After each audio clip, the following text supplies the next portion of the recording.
تو یہ بات ہے کہ حب الوطن من الایمان، کہ وطن سے محبت یہ ایمان میں سے ہے۔ تمام عالم اسلام کی امیدوں کا محور بنا ہوا ہے وہ پاک آرمی ہے ہماری، اور ہمارے ادارے ہیں، ہماری ISI ہے، ہماری مختلف ایجنسیاں ہیں، ہمارے مختلف دفاعی ادارے ہیں،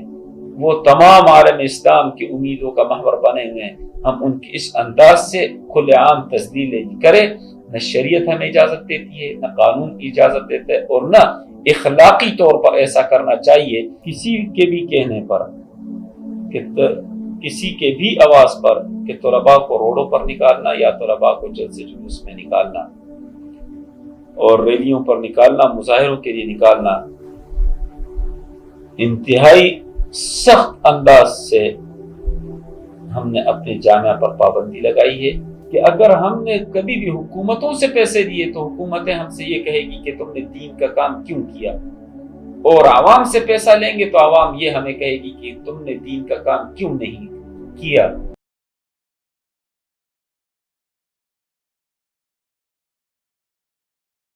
جناب احمد الرحمان صاحب جمعیت علماء اسلام سمیع الحق گروپ صوبہ سندھ کے صدر بھی ہیں، تو ظاہر ہے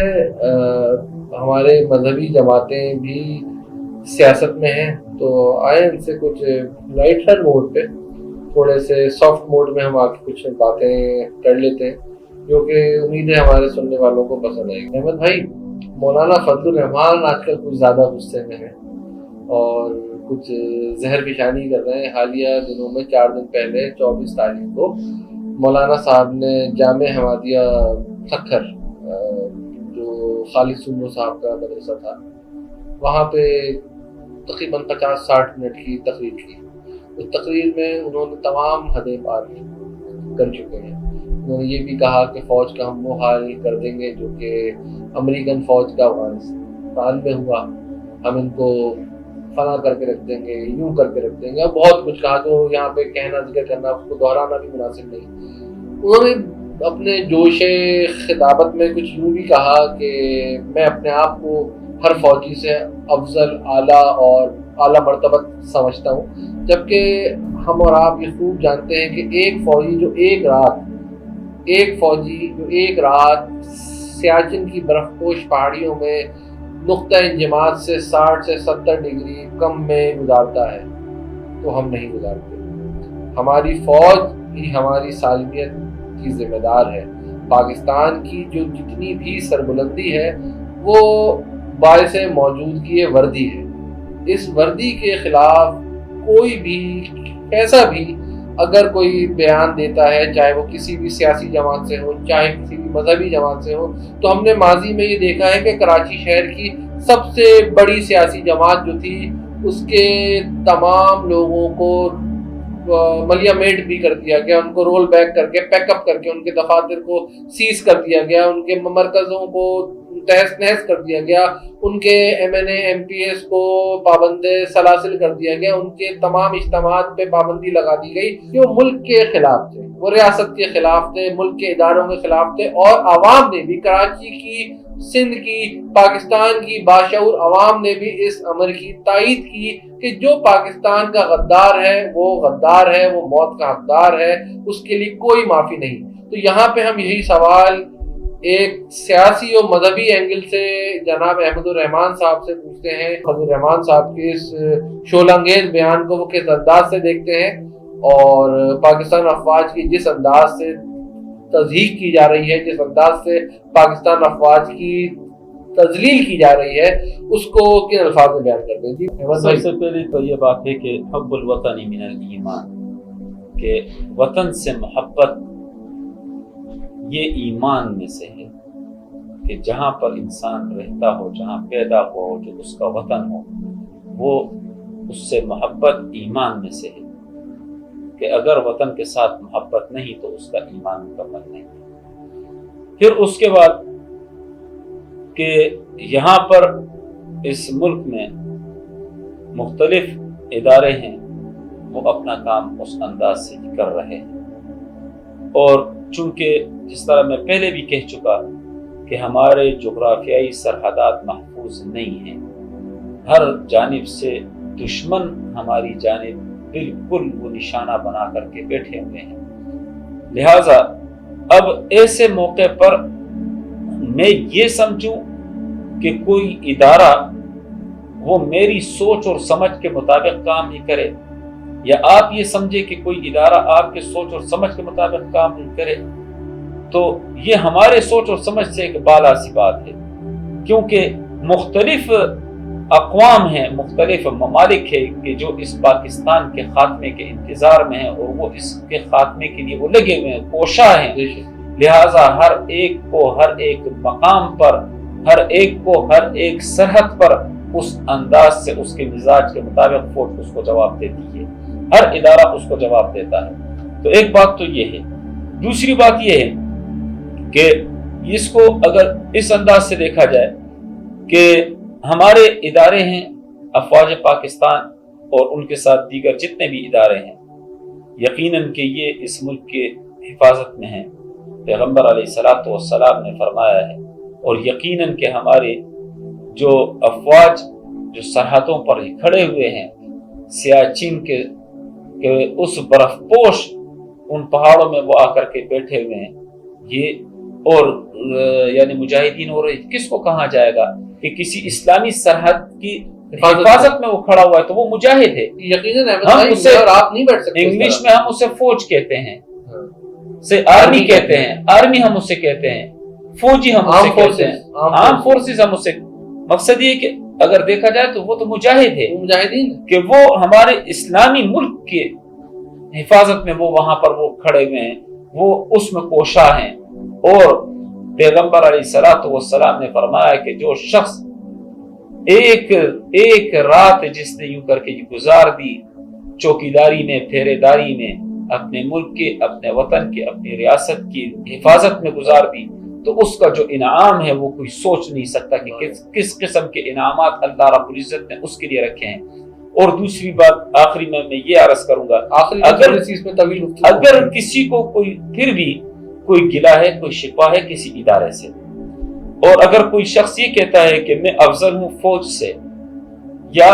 لازماً وہ فوج کے ساتھ ٹکراؤ چاہتا ہے، پہلے تو نہیں چاہیے اسے، نہیں کرنا چاہیے.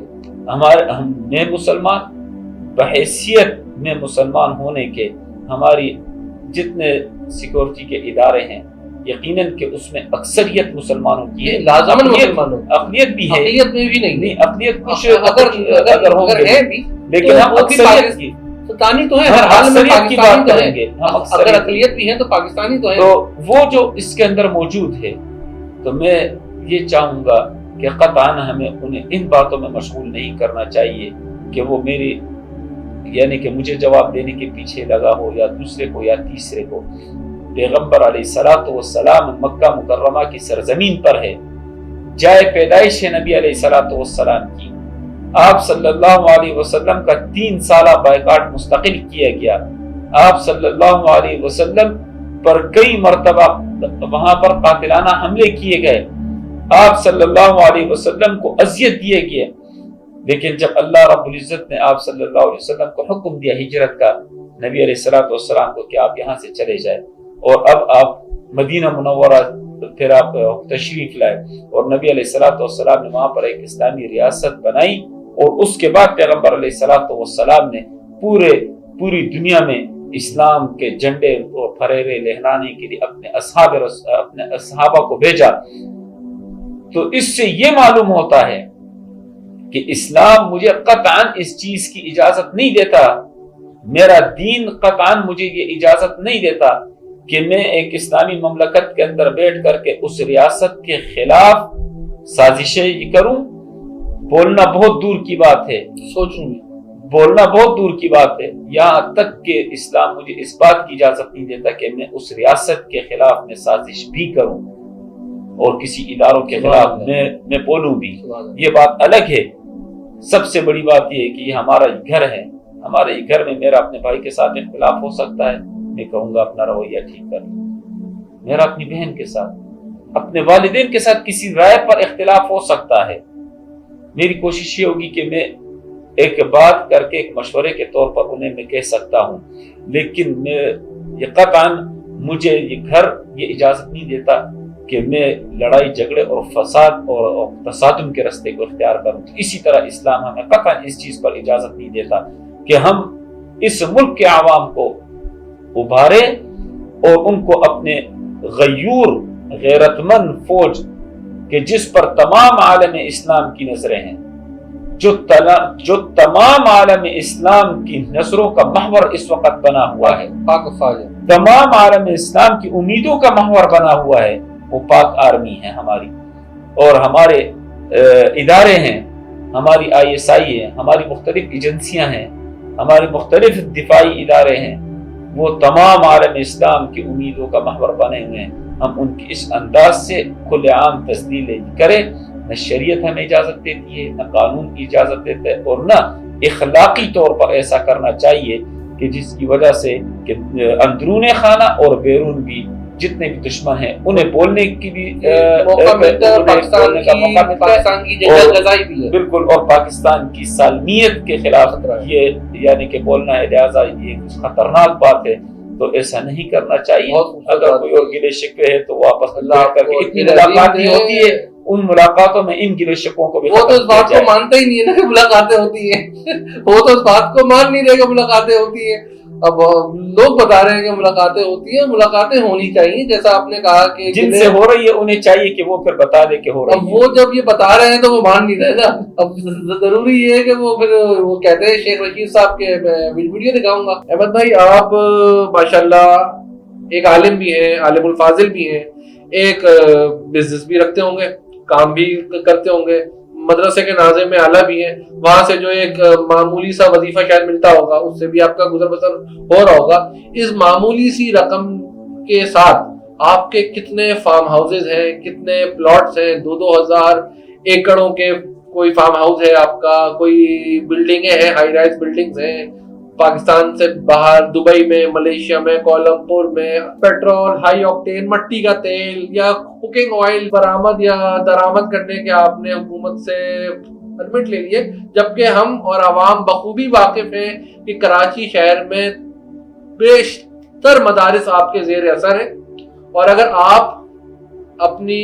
آپ کو منوانا چاہیں حکومت وقت سے کوئی جائز یا ناجائز بھی مطالبہ کریں تو مدرسے کے طالب علم آپ کی ایک آواز پر لبیک کہتے ہوئے کراچی میں نمودار ہوں گے. میرا اپنا ذاتی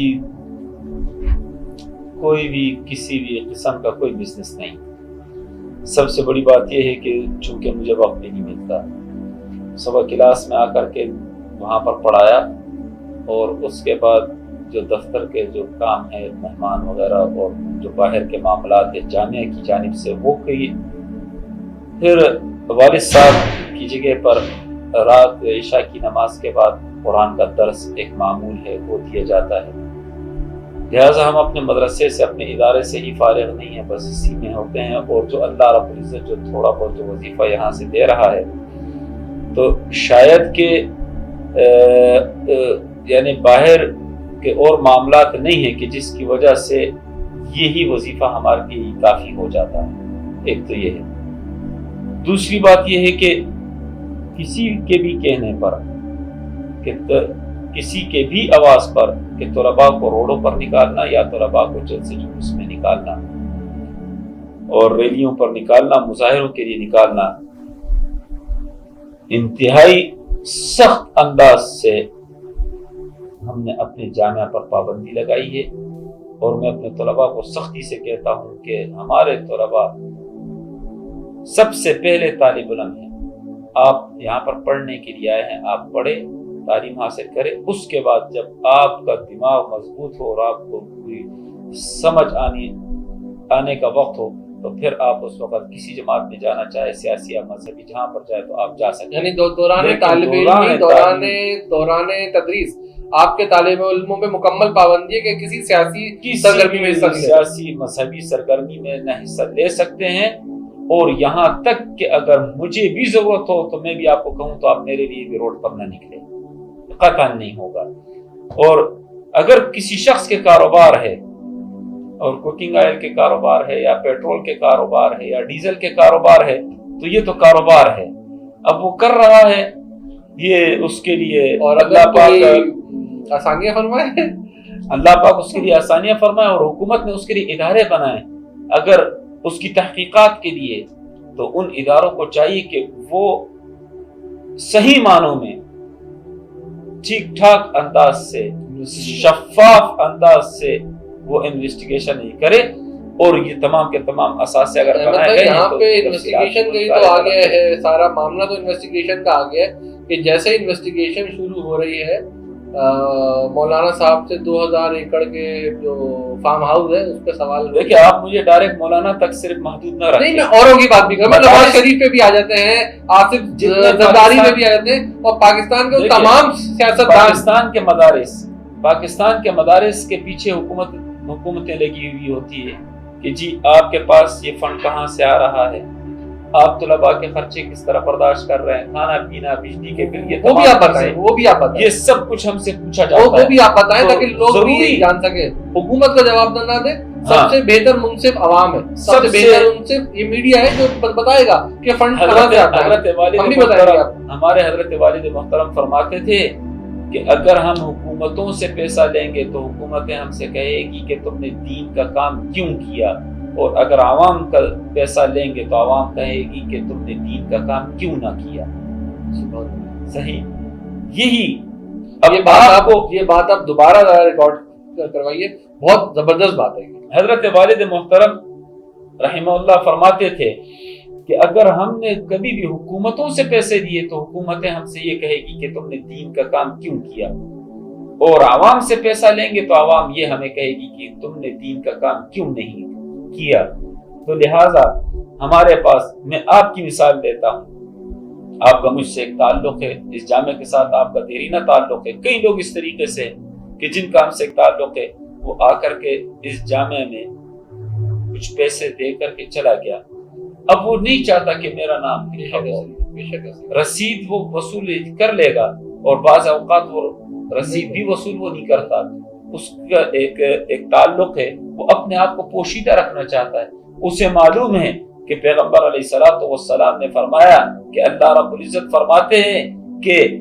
تم جو دے رہے ہو، یہ صدقہ جو دے رہے ہو، یہ اس شخص کے ہاتھ میں نہیں جا رہا، یہ بلکہ میرے ہاتھ میں دے رہے ہو، یہ میرے ہاتھ سے ہو کر کے اس شخص کے ہاتھ میں جا رہا ہے۔ تو انہیں یہ معلوم ہے کہ ہم اللہ رب العزت کے ہاتھ میں یہ دے رہے ہیں، اور اللہ ہی اس کا ہمیں بہترین اجر دے گا، وہ اس اجر سے واقف ہے۔ لہٰذا کوئی آ کر کے 10 روپے دیتا ہے تب بھی بسم اللہ، کوئی آ کر کے 10 لاکھ روپے بھی دے دے تب بھی بسم اللہ۔ اللہ رب العزت اپنے دین کے کام کو، پیغمبر علیہ الصلوۃ والسلام کی شریعت کے ان مراکز کو اللہ رب العزت ہمیشہ آباد رکھے گا، اور اس کے لیے اللہ رب العزت غیبی امداد فرماتے رہتے ہیں۔ غیبی امداد ہمارے اس شہر کراچی کے لوگ ہیں کہ جو اگر آپ دیکھیں کہ جن کی معمولی تنخواہیں ہیں، رات دن محنت کرتے ہیں، مشقت وہ کرتے ہیں، تو وہ اپنا پیٹ کاٹ کاٹ کر کے وہ اپنے بچوں کا صدقہ نکال کر کے، صدقات نکال کر کے، عطیات نکال کر کے للہ وہ پیسے ایسے اداروں میں لا کر کے وہ دیتے ہیں کہ اللہ رب العزت اس تھوڑی سی رقم میں، اس تھوڑی سی تنخواہ میں کرائے کے مکان، بچوں کی بہترین تعلیم، کھانا پینا، سب کچھ اللہ رب العزت اس کا پورا فرماتے ہیں، اسی کی برکت سے کہ وہ اللہ کے راہ میں اللہ کا دیا ہوا لگا رہے ہیں۔